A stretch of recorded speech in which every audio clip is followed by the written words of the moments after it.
Lauren McCluskey tenía el futuro por delante cuando a las 21:55 de la noche del 22 de octubre de 2018 la encontraron sin vida dentro del asiento trasero de un auto en la residencia de estudiantes de la Universidad de Utah. El descubrimiento fue macabro, bajo las narices de la seguridad del campus universitario, en unas condiciones muy extrañas. Nadie podía comprender cómo una chica como Lauren podía haber sido víctima de algo así. ¿Cómo podía ser que una de las estrellas atléticas de la universidad acabara así? Bueno, eso es lo más triste de este caso. En el último tiempo, antes de los hechos, Lauren había intentado pedir ayuda a la seguridad del campus para evitar que algo así no sucediera, y cosas como mucho más extrañas. Antes de meternos a fondo, no olvides suscribirte a nuestro canal y activar la campanita para mantenerte al día con nuestras actualizaciones. Lauren nació el 12 de febrero de 1997 en Berkeley, en California, aunque no vivió mucho allí, ya que cuando apenas tenía 1 año y medio, sus padres Jill y Matthew McCluskey aceptaron empleos como profesores de economía y física respectivamente en Pullman, una ciudad en el estado de Washington, donde fue que realmente creció su hija. Según las anécdotas de sus padres, Lauren siempre fue un atleta. Con 2 años, la pequeña ya intentaba y a menudo lograba trepar árboles. Su gusto por el deporte siempre fue obvio, y con los años no hizo más que continuar creciendo hasta llevarla a participar a competencias, siendo todavía una adolescente. En 2012, con 15 años y mientras todavía asistía a High School Pullman, Lauren se coronó campeona de salto alto del estado de Washington, siendo esta la primera de muchas medallas que ganó, aunque en diferentes disciplinas, ya que cuando empezó a practicar atletismo, tanto en pista como fuera de ella, decidió dedicarse de lleno a ese deporte. 3 años después, en 2015, acabó entre los 10 primeros en el Hackathon de Washington. Su desempeño deportivo era tan bueno que fueron varias las universidades que se interesaron en ella y en poder tenerla en su equipo de atletismo, por lo que recibió la oferta de varias becas de deporte. Terminó eligiendo la Universidad de Utah en Salt Lake City, una de las ciudades consideradas más seguras del país. Para cuando los hechos sucedieron en 2018, Lauren hacía ya 3 años que vivía y estudiaba allí.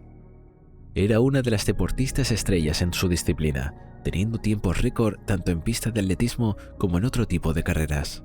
Además, le faltaba muy poco para graduarse.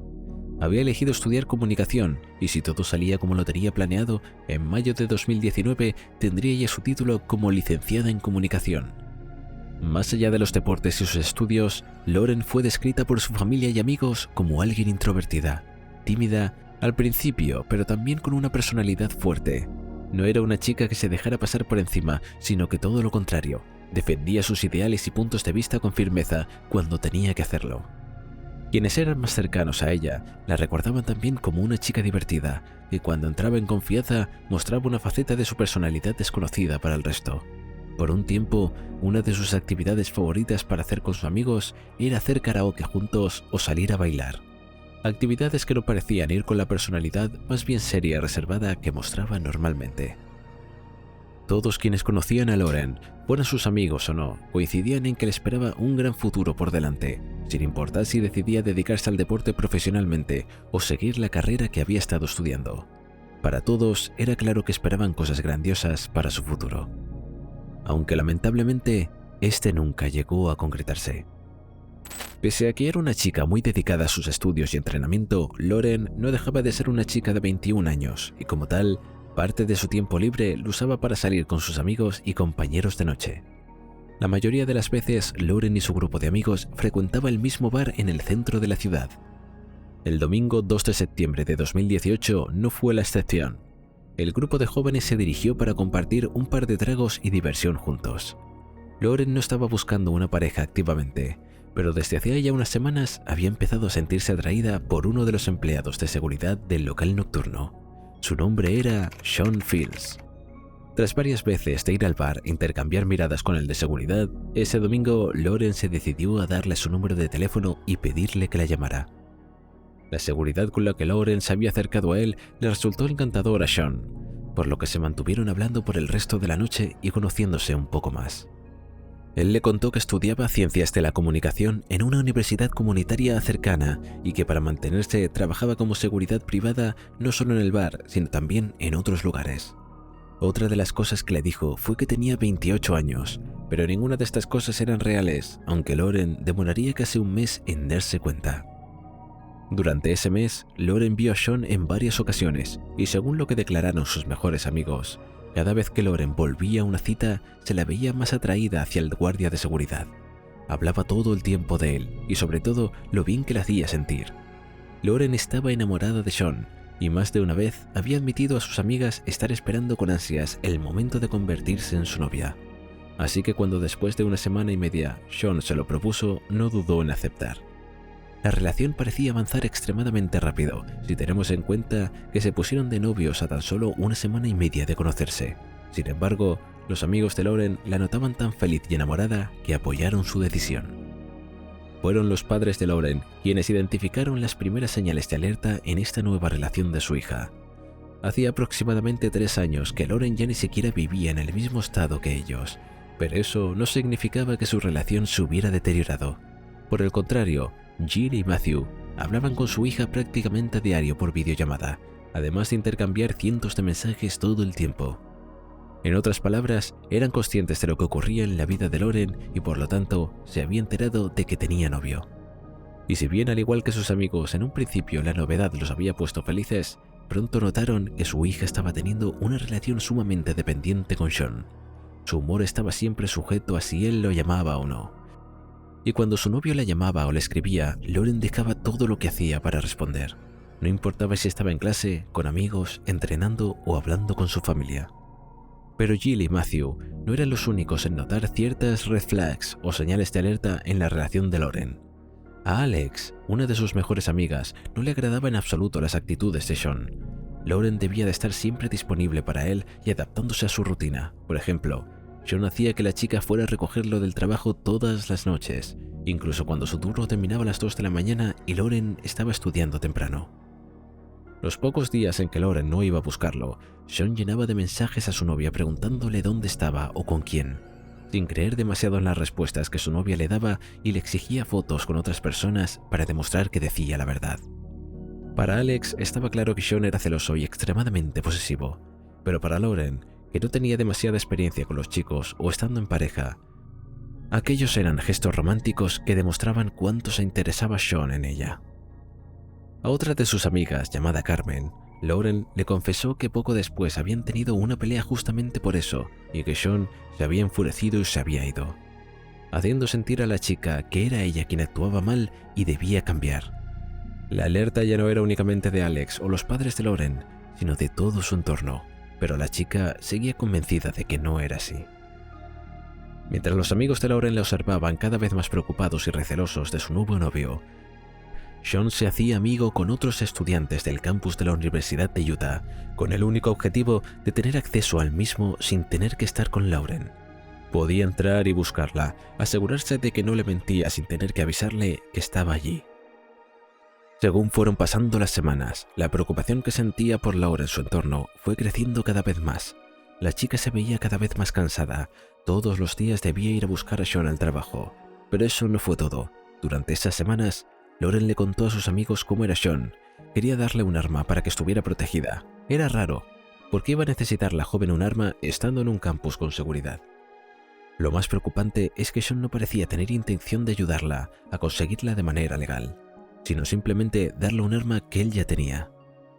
Alex, la amiga de Lauren, decidió reportar esta situación a las autoridades de seguridad del campus, pero nadie le prestó demasiada atención. Sin embargo, la relación continuó hasta inicios de octubre, cuando Lauren hizo un descubrimiento sorprendente. Sean había olvidado en el dormitorio de su novia su billetera. Lauren no la había reconocido a primera vista, por lo que tuvo que abrirla para ver de quién era. Dentro estaba la identificación de Sean, pero lo raro es que no estaba su nombre, sino el de Melvin Sean Rowell, y su fecha de nacimiento no coincidía con los supuestos 28 años que había dicho tener. Completamente confundida, decidió buscar el nombre que aparecía en su identificación en Google. Los resultados que encontró la dejaron atónita. Su novio no solo tenía 16 años más que ella, es decir, 37 años, sino que su nombre real aparecía dentro del registro de agresores sexuales. De hecho, Melvin había estado en prisión por intento de abuso y por intentar tentar a una menor a hacerlo. No cabía duda, Lauren tenía que terminar con el sujeto que constantemente le había mentido. Ese mismo día, cuando Melvin llegó a su dormitorio a la residencia, la atleta, en compañía de su amiga Alex, le enfrentó por las mentiras que le había dicho. Mientras el hombre físicamente mucho más grande que Lauren intentaba justificarse, ella seguía diciendo que tenían que separarse. Finalmente, Lauren le permitió quedarse hasta la mañana siguiente, incluso le prestó su auto para que se fuera. Parecía ser la única manera de que Melvin aceptara que las cosas entre ellos habían terminado. Melvin iba a dejar el auto estacionado en un estacionamiento en medio de su casa de la Universidad de Lauren. A Jill, su madre, no le agradaba en absoluto ese plan. No creía que fuera seguro, así que antes de que su hija fuera a recoger el auto, llamó a la policía del campus y le contó la situación.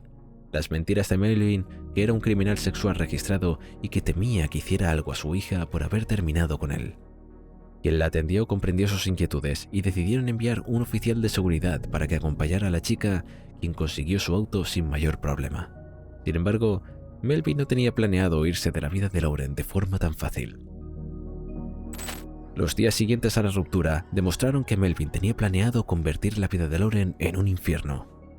Empezó a recibir mensajes de varios números diferentes, personas que reconocía como amigos de su exnovio, que decían cosas como «¿Por qué le hiciste esto al chico grande?». Por consejo de sus amigos, Lauren decidió ignorar estos mensajes, creyendo que incluso podía ser el propio Melvin, escribiéndole desde otros números y haciéndose pasar por otras personas. Pero claro, cuando los mensajes empezaron a sugerir que su exnovio había estado en un accidente automovilístico fatal, la chica no pudo evitar preocuparse. Sin embargo, era bastante ilógico. En la presa de Salt Lake City no había noticias de que hubiese sucedido un accidente de tal magnitud, y todavía más convincente, las redes sociales de Melvin seguían activas, por lo que Lauren concluyó que todo era mentira y que era otro intento de hablar con ella. Cuando le llegó un mensaje preguntándole si asistiría al funeral, Lauren fue directa y concisa: «Sé que está vivo, por favor, déjeme en paz y no me sigan escribiendo.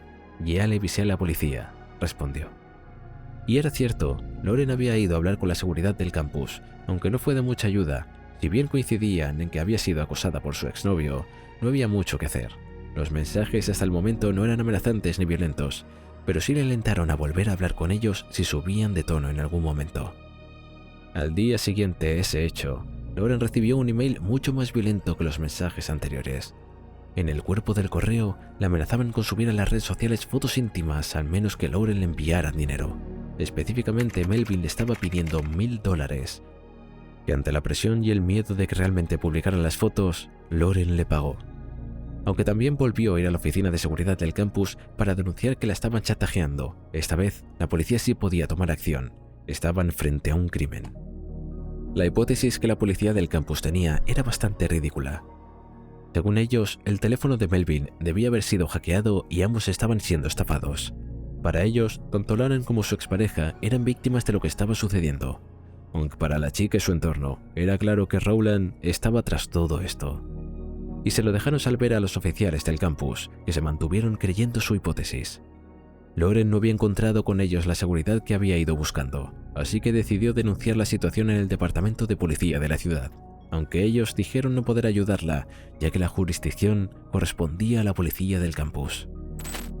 Durante los siguientes días, Lauren llamó varias veces a la policía del campus para ver si había hecho avances en cuanto a su denuncia, agregando además decenas de nuevos mensajes y mails que había estado recibiendo con amenazas, además de varias llamadas de números desconocidos. La respuesta era casi siempre la misma, incluso cuando Lauren iba a la oficina: «Estamos trabajando en eso», aunque nunca había novedades. Antes de los hechos, Lauren llamó más de 6 veces en una semana a la seguridad del campus. Se sentía en peligro y lamentablemente lo estaba. En la mañana del 22 de octubre, finalmente recibió la llamada que estaba esperando. Un oficial del campus la citó para reunirse y ponerla al día con las novedades del caso. Pero Lauren no era inocente, no reconocía la voz del supuesto policía, así que llamó al departamento del campus, donde le confirmaron que nadie le había llamado desde allí y le aconsejaron que no respondiera ni los mensajes ni llamadas de ese número, ya que seguramente se trataba de Melvin. Sin embargo, ese día Melvin la encontró igual. Alrededor de las 6 de la tarde, las cámaras del campus captaron al hombre caminar alrededor de la residencia donde Lauren vivía. Parecía claro que estaba esperando a alguien, en específico a su exnovia. Lauren salió de sus casas poco antes de las 6 de la tarde y se dirigió directamente del edificio de aulas de la residencia y, como había prometido esa mañana, en el camino llamó a su madre. Jill recordó que el tono de la llamada era alegre, incluso esperanzador. Por primera vez en semanas, Lauren parecía estar tranquila y contenta. En los minutos que Lauren demoró en recorrer el edificio de clases a su residencia, hablaron sobre cómo le estaba yendo en las clases, cuándo viajaría a Washington de visita, entre otras cosas. De manera abrupta, Lauren soltó un grito acompañado con un pedido de ayuda. Jill no entendía absolutamente nada de lo que estaba pasando, y los siguientes minutos solo la asustaron más. El teléfono parecía haberse caído o algo similar, porque Jill podía escuchar los gritos y el forcejeo desde lejos, y por más que dijera el nombre de su hija, esta no le respondía. Jill tuvo que escuchar cómo su hija era raptada y atacada a miles de kilómetros de ella sin poder hacer nada. Claramente, Matt, el padre de Lauren, llamó de inmediato al 911 y a la policía del campus de la Universidad de Utah. De pronto, el campus se había convertido en lo que parecía una escena de película. Varias patrullas de policía estatal recorrían las inmediaciones del campus. Mientras algunos oficiales a pie tenían perros rastreadores entrando y saliendo de los diferentes edificios, nadie entendía qué estaba pasando. La cosa no mejoró cuando horas después, varios estudiantes denunciaron haber escuchado disparos. La conmoción se hizo todavía mayor. ¿Estaban bajo la amenaza de un tiroteo masivo? ¿De un ataque terrorista, tal vez? El pánico se hizo masivo. Nadie entendía qué era lo que sucedía y la falta de respuestas lo hacía todavía peor. Pero lo que la policía del campus se vio obligada a dar, un comunicado a través de los altavoces de todo el recinto. Un estudiante había sido raptada en el predio y la policía del campus como el de la ciudad la estaban buscando. Si bien en ese primer comunicado no se nombró a la estudiante, quienes sabían la situación por la que Lauren estaba pasando, supieron que algo malo le había pasado. Estaban seguros de que se trataba de ella. Las siguientes horas fueron las más difíciles para los familiares de Lauren. Sus padres volaron a Salt Lake City con la esperanza de llegar para reencontrarse con su hija. Sin embargo, la búsqueda de Lauren acabó en el peor desenlace posible. 5 minutos antes de que se hicieran las 10 de la noche, oficiales de policía de Salt Lake City encontraron un auto abandonado en uno de los estacionamientos del campus. En su asiento trasero, ya sin vida, yacía Lauren. Le había disparado por lo menos 7 veces. Otra vez, a través de los altavoces del campus, la seguridad dio a conocer el hallazgo y dio a conocer el nombre y la descripción física del sospechoso principal de la muerte de la estudiante, Melvin Sean Rowland. Y su foto fue enviada a los teléfonos de todo el campus para que pudieran reconocerlo y acudir a las autoridades si tenían algún tipo de información o lo habían visto. Esa noche nadie en el campus pudo dormir. Los amigos, compañeros y conocidos de Lauren estaban destrozados por la noticia, pero además, durante toda la noche, la policía estatal del campus se mantuvo buscando de manera exhaustiva a Melvin. Estaban seguros de que seguía allí. Lo hallaron pasada la medianoche de ese mismo día, en la iglesia del campus, no muy lejos de donde estaba la residencia en la que vivía Lauren. Las puertas del edificio estaban cerradas por dentro, por lo que la policía tuvo que forzarlas para poder entrar. Cuando finalmente entraron, se encontraron con que Rowland se había quitado la vida con la misma arma que había usado con el homicidio de Lauren. Si bien el culpable del caso no podía ser llevado ante la justicia, dado que se había suicidado, el trabajo de la policía no acabó cuando encontraron su cuerpo. Una de las cosas que quedaban por determinar era cómo Melvin se había hecho del arma homicida, si la tenía legalmente o no. Para eso se investigó su expediente, descubriendo que Melvin no solo aparecía como un criminal sexual, sino que todavía estaba en libertad condicional por los crímenes que había cometido. Un dato al que la policía del campus no había tenido acceso antes simplemente porque no habían chequeado el estatus de Melvin cuando Lauren denunció en repetidas ocasiones la situación. Que Melvin estuviera en libertad condicional era un dato clave, ya que lo que había hecho el hombre iba contra todas las medidas que tenía que seguir. En otras palabras, el acoso, el chantaje y las amenazas a las que había estado sometiendo a Lauren eran más que motivo suficiente para revocarle su libertad condicional y que volviera a prisión. Pero claro, como la policía del campus no había chequeado esa información, nada de eso se hizo. Según lo que constaba su expediente criminal, Melvin había estado 10 años en prisión y se le había otorgado 3 veces la libertad condicional. En 2 de estas ocasiones había vuelto a prisión por no cumplir las condiciones que le habían impuesto. El hecho de que la policía de la Universidad de Utah no hubiese chequeado el estatus de libertad de Melvin después de que Lauren denunciara el acoso y las amenazas que estaba recibiendo de su parte, dejaba en evidencia que nunca se había tomado demasiado en serio las constantes denuncias que la estudiante había hecho. La crítica no demoró en hacerse llegar. A medida que el caso se iba haciendo conocido en todo el país, no solo los familiares y amigos de Lauren demostraron indignación, sino también todos los medios de comunicación y la población en general. Autoridades tanto de la universidad como de la policía del campus dieron varias conferencias de prensa intentando explicar, o mejor dicho, excusar, su mal accionar en este caso. Sin embargo, sus intentos de defensa por parte del cuerpo de seguridad fueron nulos. Ni los estudiantes ni sus familias se sentían seguros con el cuerpo de seguridad. Pero el hecho de que no hubiera estado prestando atención a los constantes pedidos de ayuda de Lauren no fue lo peor que la policía del campus hizo en este caso. Gracias a las averiguaciones hechas por la familia de la víctima, durante el 2019 pudieron comprobar que el oficial que había tomado la denuncia por el chantaje virtual estaba sufriendo por Lauren, se había guardado las fotos íntimas de la chica en su teléfono celular. Y además las había mostrado a sus compañeros sin ningún motivo profesional, sino para su placer y el de sus compañeros. Cuando la familia de la víctima hizo pública la denuncia, el oficial de policía en cuestión ya se había retirado, por lo que no fue posible tomar medidas de sanción con él, pero sí con los otros oficiales que habían visto y divulgado las fotos, quienes fueron despedidos. Los padres de Lauren demandaron a la Universidad de Utah y la institución fue sentenciada a pagar la millonaria suma de $10,5 millones por la suma de fallos que había llevado a la muerte de su hija. Además, la institución donó $3 millones más a la Fundación Lauren McCluskey, creada por los padres de la chica con el objetivo de brindar apoyo y seguridad a las personas víctimas de violencia en sus relaciones dentro de todo el país norteamericano.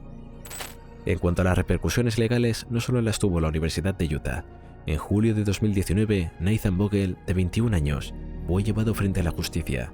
Según trascendió a los medios, había sido él quien le había dado el arma a Melvin con la que había disparado a Lauren y se había quitado la vida después.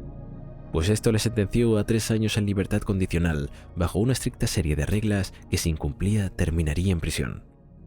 También fue enviada ante la justicia Sarah Emily Lady, quien compró ilegalmente el arma homicida, aunque su casa fue cerrada después de que Lady fuera parte de un programa de seguridad de 12 meses. En cuanto si ha habido modificaciones en la policía del campus o la creación de protocolos de seguridad y acción en cuanto a las situaciones de violencia de género o chantaje virtual como las que sufrió Lauren McCluskey, no parece haber novedades. Todo indica que pese a la muerte de una de sus alumnas y la demanda millonaria que la Universidad de Utah perdió a favor de los padres de la chica, realmente nada cambió y todo sigue funcionando de la misma manera. Desde que los hechos ocurrieron y hasta el día de hoy, las palabras Lauren's Promise son utilizadas por profesores, estudiantes y amigos de la chica en pins que indican que la persona que la usa está dispuesta a oír, apoyar y ayudar cualquier denuncia de abuso o violencia que una víctima pueda tener. Es una campaña que busca lo mismo que la fundación. ¿Y tú qué crees? ¿Crees que la muerte de Lauren podía haber sido evitada? Si llegaste hasta aquí, no puedes perderte el vídeo en pantalla. Nos vemos allí.